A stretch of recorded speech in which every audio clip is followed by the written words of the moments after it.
আসসালামু আলাইকুম রহমতুল্লাহ বারাকাত। হামিদা ও মুসাল্লিয়ান আম্মা বাদ। সম্মানিত দর্শক মণ্ডলী, আজকে আমি আপনাদের সম্মুখে কথা বলবো ইনশাআল্লাহ।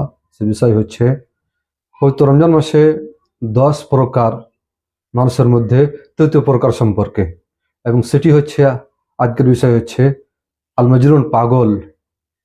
পাগল যার মাথা ঠিক নাই তাদের উপর রমজান মাসের রোজা ফরজ নাই, কারণ প্রিয় নবী মুহাম্মদ মুস্তাফা সাল্লাল্লাহু আলাইহি ওয়াসাল্লাম বলেছেন, রুফি আল কালামু আন সালাসাতিন আনিল মাজনুন হাত্তা ইউফিকা। নবী সাল্লাল্লাহু আলাইহি ওয়াসাল্লাম বলেছেন, 3 প্রকার মানুষের উপর আল্লাহ তাআলা কোনো গুনাহ লিখবেন না। তার মধ্যে এক প্রকার পাগল, যতক্ষণ পর্যন্ত তার হুঁশ চলে না আসবে। এই মতো যে কোন ইবাদত পাগলের এই জন্য ঠিক হবে না যে সে নিয়ত করতে পারে না।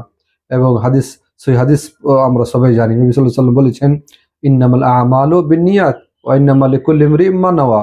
অর্থাৎ প্রত্যেক আমলের যে তার ভিত্তি তার নিয়তের উপর রয়েছে, এবং যে মানুষ যেটা নিয়ত করে সেটাই সে পায়।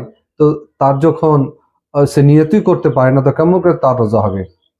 এখন কেউ এই মতো যদি পাগল থাকে যে কোনো সময় তার হুঁশ আসছে, কোনো সময় সে বেহুশ হয়ে যাচ্ছে, তো যখন সে হুঁশ আসবে তখন সে রোজা রাখবে।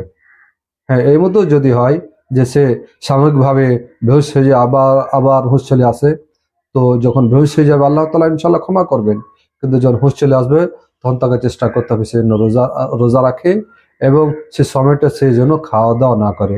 এর উদাহরণ যেমন মনে করেন যে কোনো অমুসলিম যদি পবিত্র রমজান মাসে মুসলিম হয়ে যায়, তবে তাকে পুরো দিনটা তাকে খেতে নিষেধ করা হবে, এবং তার পিছনের সে রোজার কাজা করতে হবে না তাকে। এই থেকে বুঝতে পারলাম যে মানে পাগলের উপর আল্লাহ তাআলা রোজা ফরজ করেনি। আপনাদের কাছে একটা অনুরোধ থাকবে যে যারা আমার ভিডিও দেখছেন অবশ্যই সাবস্ক্রাইব করবেন এবং ভালো লাগলে লাইক করবেন। আসসালামু আলাইকুম রহমতুল্লাহ।